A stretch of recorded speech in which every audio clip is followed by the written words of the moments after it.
الحمد لله رب العالمين والصلاة والسلام على أشرف المرسلين نبينا محمد وعلى آله وصحبه أجمعين. We continue inshallah ta'ala with the subject of al-fiqh, and we briefly went through some of the ahkam of al-riba, and the next chapter is al-ijara, and there are many chapters that are mentioned in the books of fiqh, is not mentioned here. And inshallah ta'ala, after we finish the part where the muamalat or the transactions here from this book, inshallah we'll go through the rest of the different chapters of transactions mentioned in the books of fiqh briefly from another book, inshallah. And it has almost the same name, and it's also called al-fiqh al-muyassar. But after we finish this, inshallah, we have al-ijara here and al-waqf. And then after that, he talks about the wasiyah. So we'll take the ijara and the waqf, inshallah, and then we'll go through some of the other transactions that are mentioned again in the other books of fiqh, inshallah. So the chapter of al-ijara, which is in the English part, chapter 3, leasing, renting, and hiring. All of these are under one name, which is al-ijara. Al-ijara comes from, as it's going to be mentioned, the linguistic meaning of it. Actually, it doesn't mention the linguistic meaning of it, but it's basically, as it's in the English translation, it's come from al-kira. When someone, as we'll see the definition, it's al-ajr. You know the word ajr. It's al-jaza' ala al-amal. When someone is given a recompense upon a deed or an action that he did. Like al-ajr in the hereafter, the ajr from Allah subhanahu wa ta'ala, the reward that a person would receive.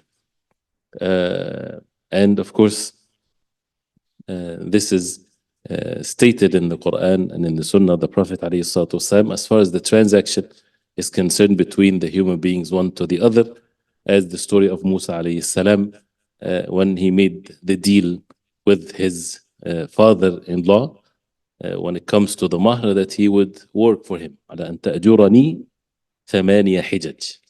The deal was that أن تأجرني from al-ijara, that he will be working for him 8 years. Then the verses continues. And that's one of the types of al-ijara, as we will see. This is ijara on actions. This is ijara on one of the types of al-ijara that will be mentioned, inshallah ta'ala. To be hired to do a work, to do a job. This is form of ijara. Or ijara to aynin, as it will be mentioned, to rent something. So it's the same concept, to rent something. And there's difference between al-ijara wal bay'. We talked about al-bay', when you purchase something, when you sell something. If you sell something, you're selling that shay, the thing itself. But when you make ijara, it's ijara ala al-manfa'a. You're renting the place, meaning to benefit from the place, to benefit from the car, to benefit from the house. You're not, basically the aqd is not on the thing itself. You cannot do whatever you want with it. You're only renting to use it for something. Like if someone rents an apartment, can he go out and sell it? Of course not. Why? Because he doesn't own it. So the aqd, which is a specific thing that the ulama mentions in the books of fiqh, to be very specific, the aqd is upon what? You say, I rented an apartment. No, you really, yes, you rented an apartment. But what actually happened is that you rented the benefit that you would get from the apartment. So the aqd is on what? What the aqd is on? Because this is a very important point or meaning to pay attention to it. Because it gets sometimes into some complexities or even disputes among people. Like for example, I'm going ahead here, but inshallah we'll go briefly with what is mentioned. If a woman is hired to breastfeed a child, this is a valid thing, and it's mentioned even in the Quran. Is the hiring here for the child to be breastfed? Is it upon the milk that she would, breastfeed the child, or just her presence being there? It's an issue. What if she doesn't have any more milk to breastfeed the child? Or what if the child died, for example? That means the aqd is broken because the subject is not there. So it's always an important point of what the عقد is upon. So عقد الإجارة, to remember the word منفعة or a benefit, not on the essence of the thing or the thing in itself physically. So let's see what the words here are mentioned, and you have the English translation so that you can read what's there, inshallah. I have it also, but instead of me going back and forth, you can follow with me, inshallah. So the first thing here it says in the Arabic, الإجارة, تعريف الإجارة. The definition of الإجارة هي عقد على منفعة مباحة معلومة. Every definition, every word of it is meant to be there. We're not going to get into so much details, but just briefly, it's a عقد, so it's a transaction, it's a عقد, it's a covenant, it's a contract between two parties. So the عقد always have to involve two parties, basically. He says, عقد على منفعة. What's the عقد is upon منفعة, benefit, something benefiting. مباحة, it has to be مباحة, that means permissible.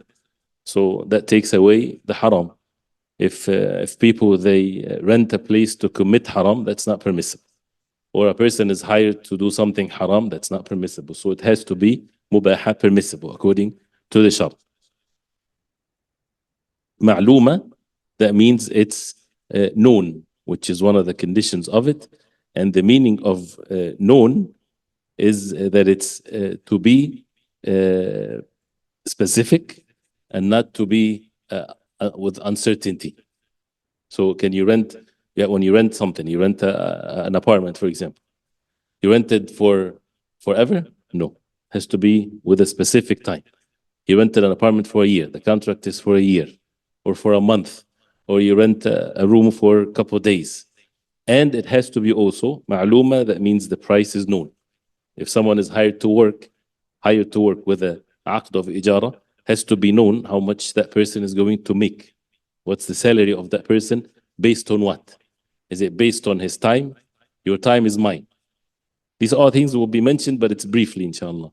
Like someone is hired, and this is one of the things that people, or many of those who even companies and things like this, things are not clear. This person is hired to work for the company based on time or based on the work that he would do. Originally, it should be one or the other. So you hire someone to finish that job for you. You hire someone to paint your house, right? You're not hiring someone with time. You're hiring someone to do a job for you. Versus that I want that guy to work for me every day for 8 hours. Then I give him work. And of course, this also have to be some kind of guidelines of what he's hired to do, right? But the time is mine, meaning the owner. This is not your time, this is my time. So, and with the job description, it has to be clear and everything like this. Versus the action. Can the aqd be upon both? Many of the ulama, they say no, it has to be either or. But this can be permissible, as some mentioned, as long as to make things clearer. Like, for example, a person, okay, he's working 40 hours a week, but the norm is that the like of that person would finish that amount of job so that he doesn't waste all the time doing nothing. But anyway, so this is all to be specific and not to make things uncertain. So عقد على منفعة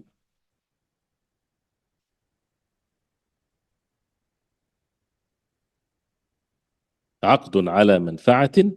So it's a contract على منفعة مباحة معلومة. Can you read the English? What's in the English translation says? Contract for a benefit of a permissible thing for a specific time. MashaAllah. So I have it here. Let me. So it's contract of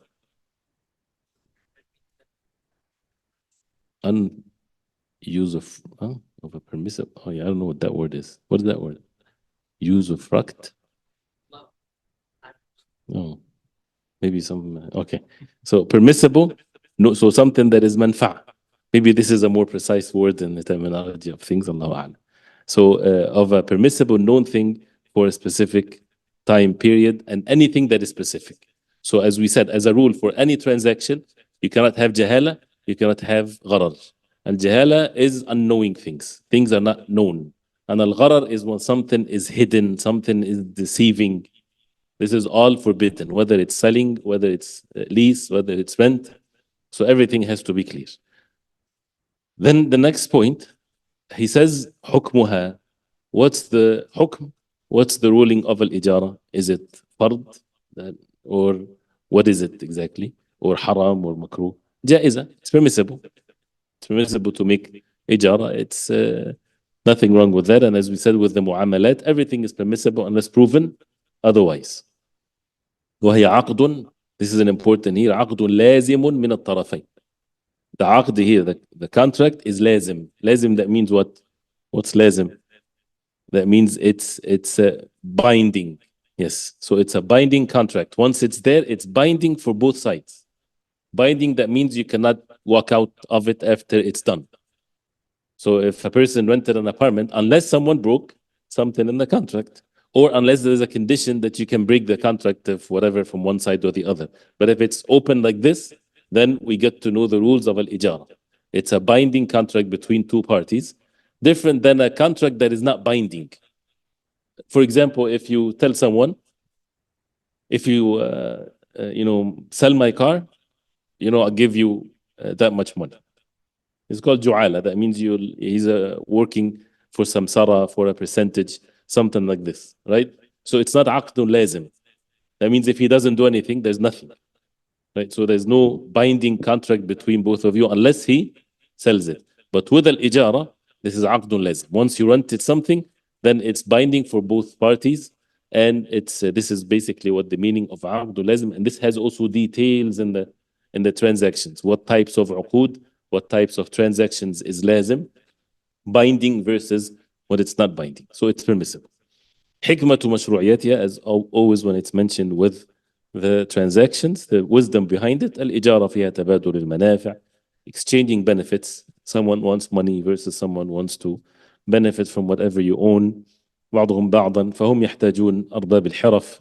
With hiring, with working, people, they want professional workers to work for them in their homes, والدواب and cars and things like this. والآلات للحمل والركوب, hiring someone to carry something, a truck to carry something on it to benefit. وإباحة الإجارة تيسير على الناس وقضاء لحاجاتهم. It makes life easy. Not everybody can own something, so there's always ease in renting. And subhanAllah, if people apply the deen of Allah, everybody will find ease. Those who wants to buy, they will find ease. Those who want to rent, they would find ease. But when the riba becomes part of everything becomes difficult. And that's why a person has to be patient. When riba is involved in everything, you find people, it's difficult for them to rent. Why? Because the buying and selling involves so much riba, and people would say all kinds of things and excuses. If the rent that I'm paying every month goes away versus if I purchase something, which is all non-valid reasons whatsoever for a person to deal with haram. The next point, al-ijaratu naw'an, two types of ijara. And some ulama, they add another type, and these two types includes everything, but it's just a way to make it easy to recognize the different types of al-ijara. Can we stick to the word al-ijara? Is it clear? We don't want to say rent and lease and all of these things. Al-ijara, and when we know the conditions of it, then alhamdulillah, it'll be easy. So al-ijaratu naw'an, two types of ijara. أن تكون على عين معينة, that the ijara is upon a specific عين, a specific thing or a specific matter, that a specific item. So it's something physical. You're renting a specific item.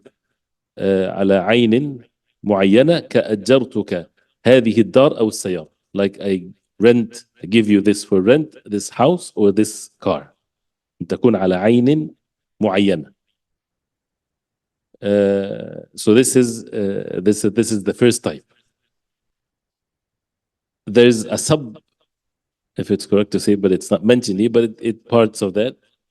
When you say معينة, a specific item. What if someone says, I want to rent a truck to take my furniture from one place to the other? Are you renting a specific truck? You can. Or you can just call a moving company. I want you to move this furniture from this to that, but I want it to be in a truck.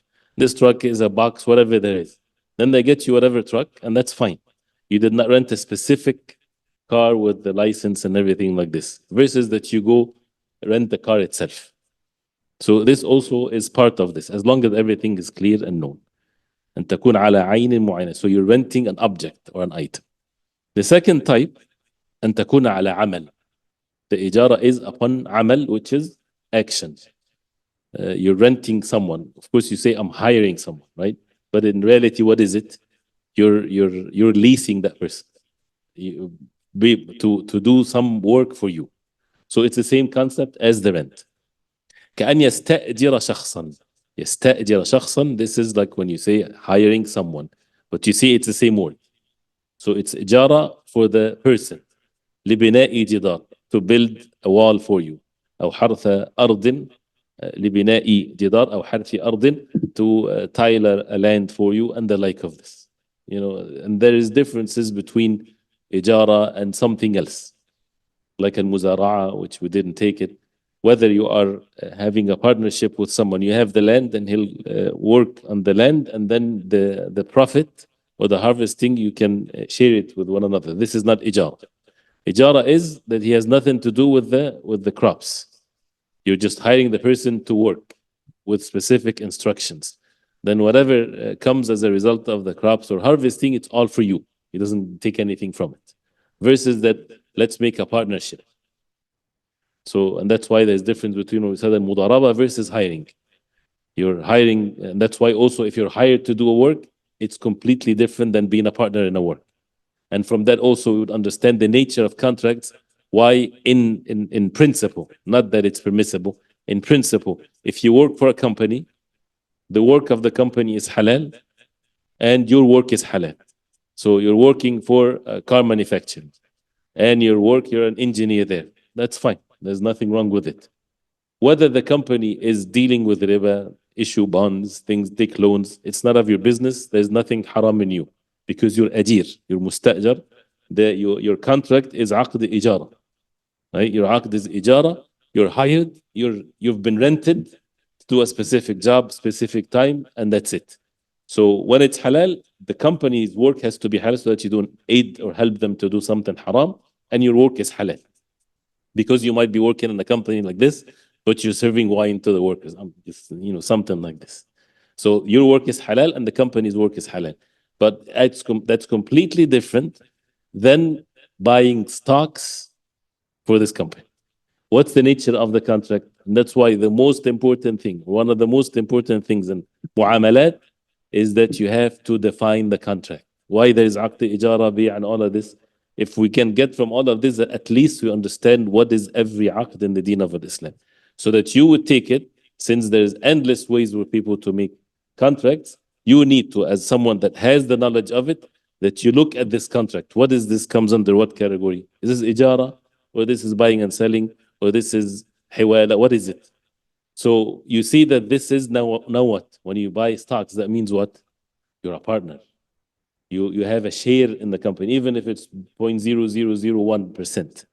So the rules applied here is completely different than an ijar. So you're responsible. If this company's work is halal and everything is halal except that it issue bonds, takes loans of riba, things like this, you're responsible, you're a partner. So you cannot be partner with this. And that's why when people talk about, halal stocks and all of these things, is it really truly halal? They say it's halal because it's not companies that are selling haram, for example. That's not the only thing that you look into, because you are now a partner versus someone that is hired to do a job. Is it clear? So why this is mentioned? To make sure that, fiqh teaches us to be very clear and very specific and very precise in defining first. You have to define first what is the transaction, and then we have guidelines to show whether it's halal or haram. So the two types, على عين معينة, on specific item, something physical, or to be الإجارة on عمل, on actions. Then the next point, شروط الإيجار, the conditions for الإيجار. Conditions for الإيجار. And as we said, the conditions meaning that if the conditions are not met, then the contract is not valid. And these conditions doesn't have to be the actual ijara, or the actual the act itself of al-ijara, it can be something from the outside of it. And that's why it says four. And also the ulama, they can have different ways, but it's all just to make it more clear. أن تكون من جائز التصرف. The first one, that it has to be from someone that is permissible for him to deal, that he fits in dealing with money. He has the right to deal with the item, as it says, being leased or rented. So جائز التصرف.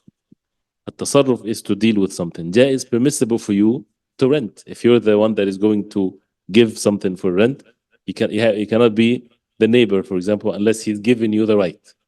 You cannot be someone walking in the street, let me rent this. It doesn't work this way.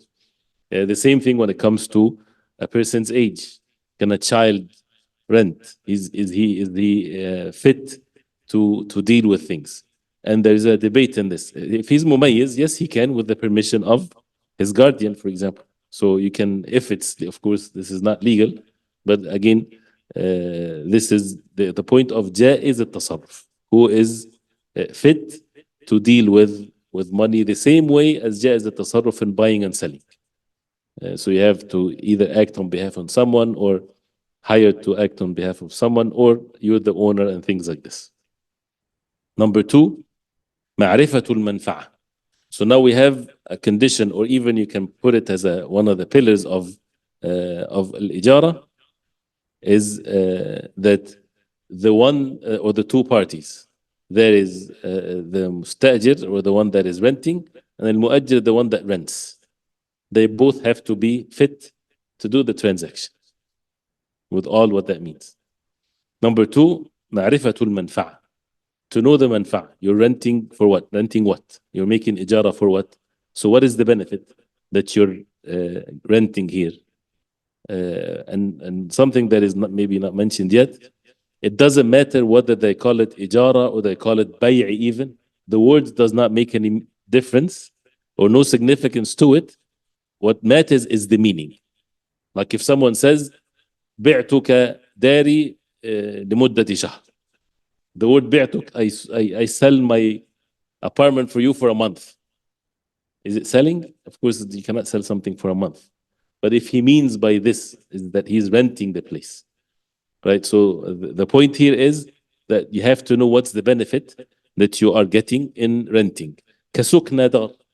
You're renting an apartment or a house to live in it. أو خدمة آدمي, or to serve a human being. أو تعليم علم, or to teach someone some form of knowledge. سكن الدار, for example, you're renting an apartment. The ulama talked about a very specific issue here. If the aqd is ijara, you're renting a place without mentioning anything specific in it. A person, now I have this rental agreement for a house for a month. Can I rent it to someone else? The renter, the mustajir, can he rent it to someone else? Is he jaiz al-tasarruf? Is it permissible for him to rent what he rented, to someone else? The answer is yes, unless it's stated in the contract that he cannot do that. Right? That's why you would find it in the contracts that you cannot do this. So because now it's you own the benefit. You own the benefit of that place for a month or a year or so. But also the urf, or what's known for renting something, has to be applied even if it's not mentioned. You rented an apartment to do what? To live in it. What if you open it as a place of business? If it's not something that people would note that this is used for this, then it's not valid.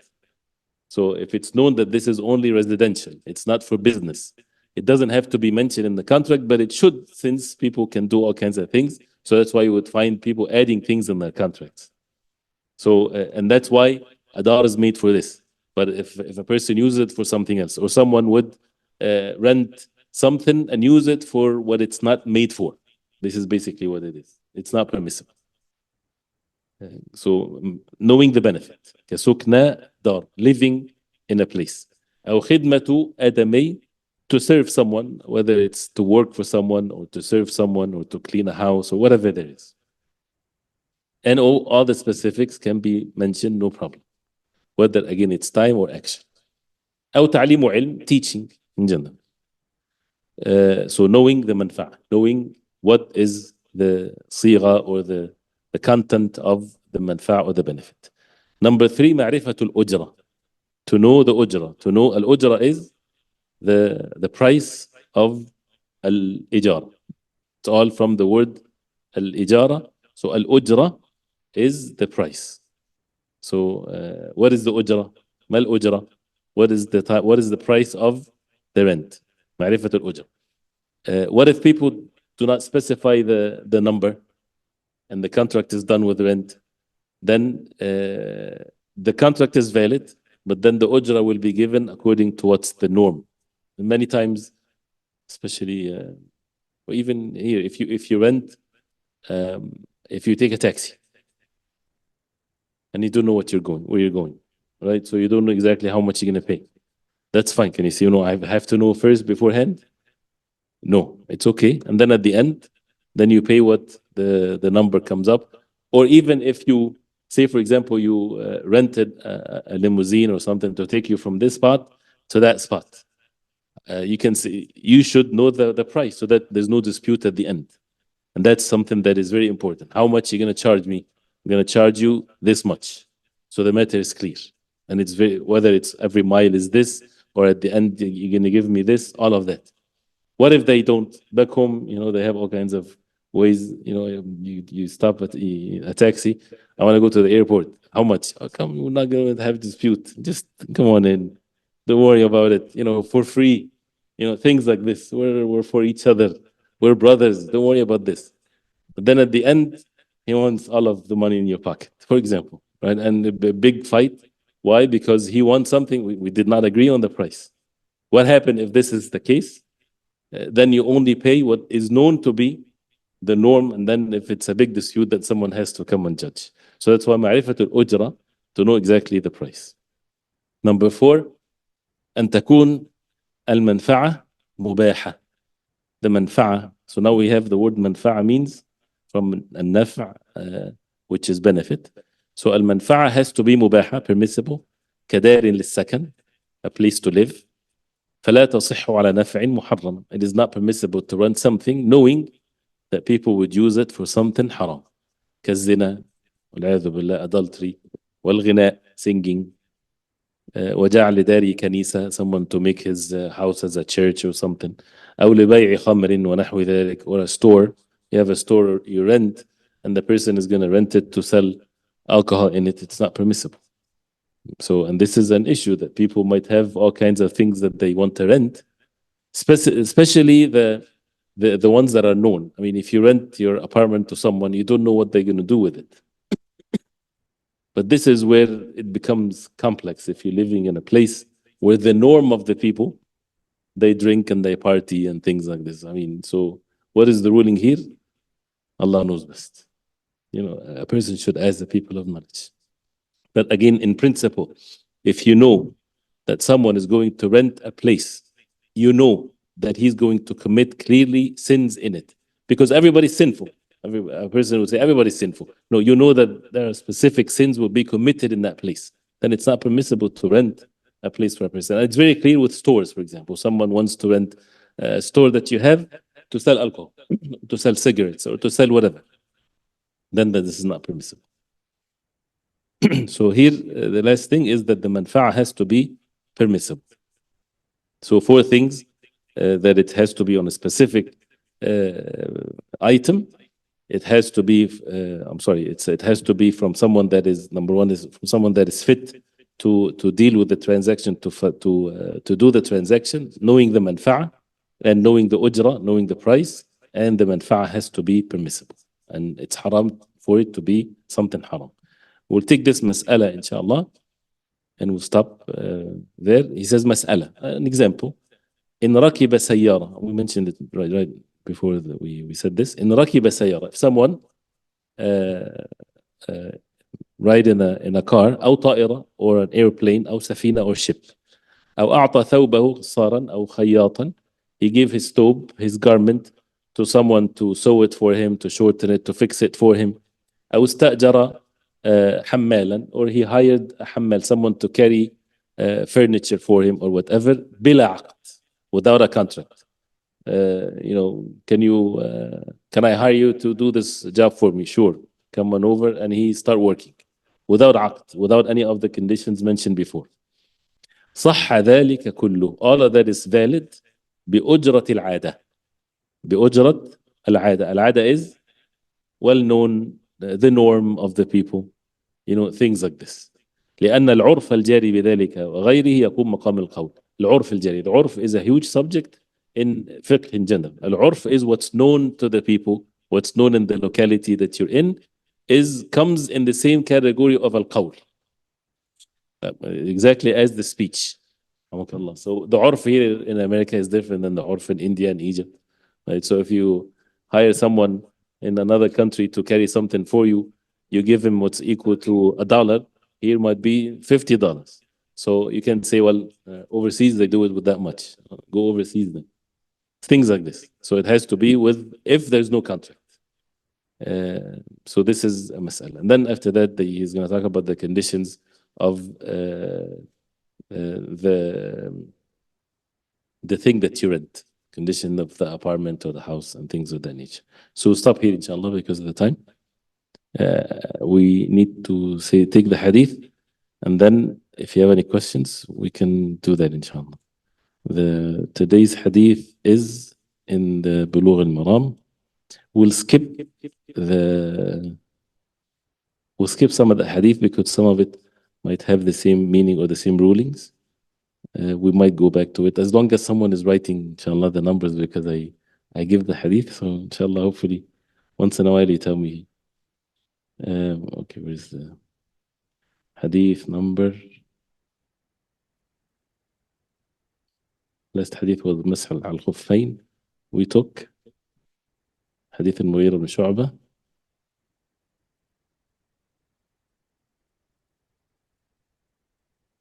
The second one is, of course, more benefit, but it's in the same subject. But we'll go with 75, inshallah. 75. Hadith 75. Everybody's ready? So we'll read the hadith first, inshallah. عن أبي هريرة رضي الله عنه قال. Are you guys there? قال رسول الله صلى الله عليه وسلم إذا وجد أحدكم في بطنه شيئا فأشكل عليه أخرج منه شيء أم لا؟ أخرج منه شيء أم لا؟ فلا يخرجن من المسجد فلا يخرجن من المسجد حتى يسمع صوتا أو يجد ريحا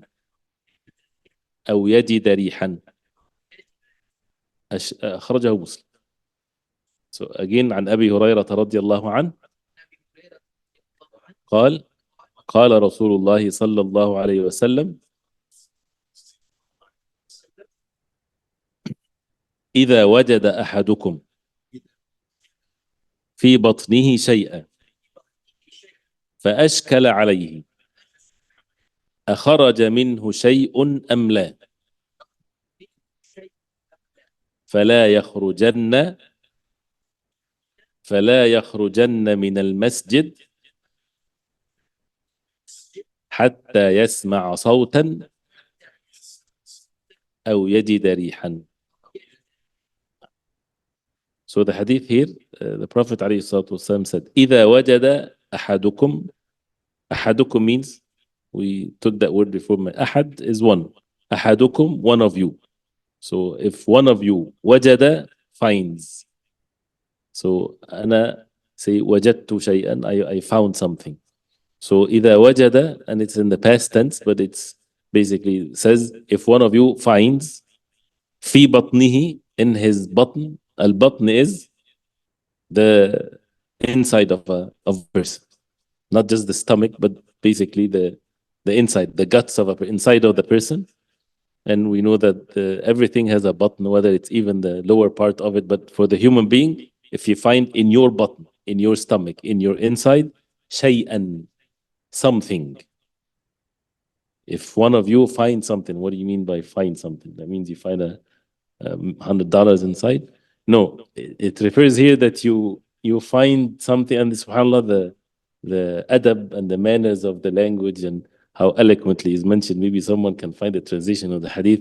It's basically if someone is not sure if he passed wind or not, right? So if you find something in your stomach, you know your stomach is what's the word for it? Rumbling, moving, making noises, things like this. You heard a noise. You heard a noise from your stomach. Or even if you felt something from where normally you break your wudu from, you felt something. Is it really something came out or not? You're not sure. Especially with, again, not something physical, wind. So this is إذا وجد أحدكم في بطنه شيء. If one of you, and that's why the word وجد, it doesn't have to be something physical, it depends on the context. Even when someone وجدت في نفسي شيئا من فلان. Someone said a word for me, so I found something in myself. Meaning, I found myself being not happy because he made fun of me. وجدت عليك. That means, and this is even the word al-wujd, but anyway. So it can be something physical or something that is not physical. إذا وجد أحدكم في بطنه شيئا فأشكل عليه. أشكل عليه, that means التبس عليه. It's not clear. This is when we see al-ishkal, the problem is al-mushkila is a problem. So ashkala alayhi, the tashkil when you put on the words. So and it comes from really when something is mixed. When they say something al-lawnu ashkala al-lawn, that means you have mixed colors. So that's why this is basically what it means. فَأَشْكَلَ عَلَيْهِ, it's confusing for him. He's not really sure whether it's something that breaks the wudu or not. فَأَشْكَلَ عَلَيْهِ. And you can use the word, since we're taking the words here, we can use it in our vocabulary, we use it in our speech.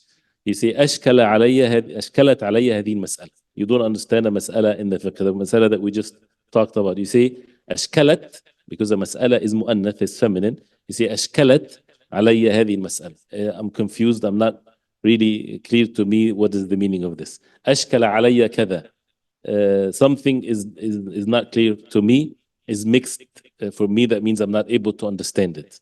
And so on. فأشكل عليه, so it's not clear to him. أخرج, what's the إشكال? What's the dispute here? What's the issue? أخرج منه شيء أم لا?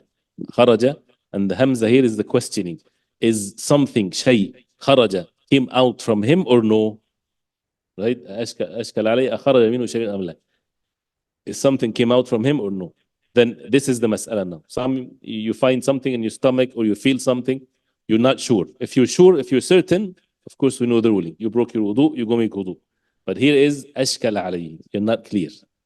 And what constitute, with certainty or not, as we talked about it before, a statement from Abdullah Mubarak makes it very clear. If you can say, Wallahi, something came out. Something came out, Wallahi, something came out. But you don't have to say this. But if you're in that state of certainty, then you know what to do. If you're not, and you are in salah, فَلَا يَخْرُجَنَّ. Do not him to leave from the masjid, or do not leave because they used to make the wudu outside the masjid. So basically in the context of the salah, some of the narrations mean salati, should not leave his salah. So and the word is mentioned with so much stress. فَلَا يَخْرُجَنَّ. And يَخْرُجَنَّ is in the third person, and the noon at the end to make sure that it's you have to do this. It's not permissible to do otherwise. You are already in salah and you feel something. In some of the narrations, even though it's weak, that الشيطان ينفخ في دبر أحدكم. Shaitan, he blow in the bottom of oneself to make you confused whether you passed something or not. So, but the narration is not authentic. فَلَا يَخْرُجَنَّ. He should definitely, no doubt, he should not leave the masjid, meaning to renew his wudu, حتى إلى الغاية, till يسمع صوتا أو يجد ريحا, till he يسمع, hears صوتا, noise, voice, noise basically. الصوت is a noise. أو يجد ريحا, or he finds a smell. So here يجد again is mentioned. الريح is أو يشم ريحا, right? الشم is when you smell something. But يجد ريح. That means he finds a smell. So this is the ruling of the one that is in doubt or he doesn't know. If someone knows for sure, he does not need to wait to hear a sound or to smell something, right? So he acts accordingly. That means he has to go renew his wudu. But he doesn't know, is not clear. Then one of the two would take you from the state of being in doubt to the state of certainty, even though you were not certain before. You smelled something, then it means it's you. Then you go renew your salah, your wudu. Is it clear? The words are clear? طيب. Hopefully, inshallah, it's easy to memorize too.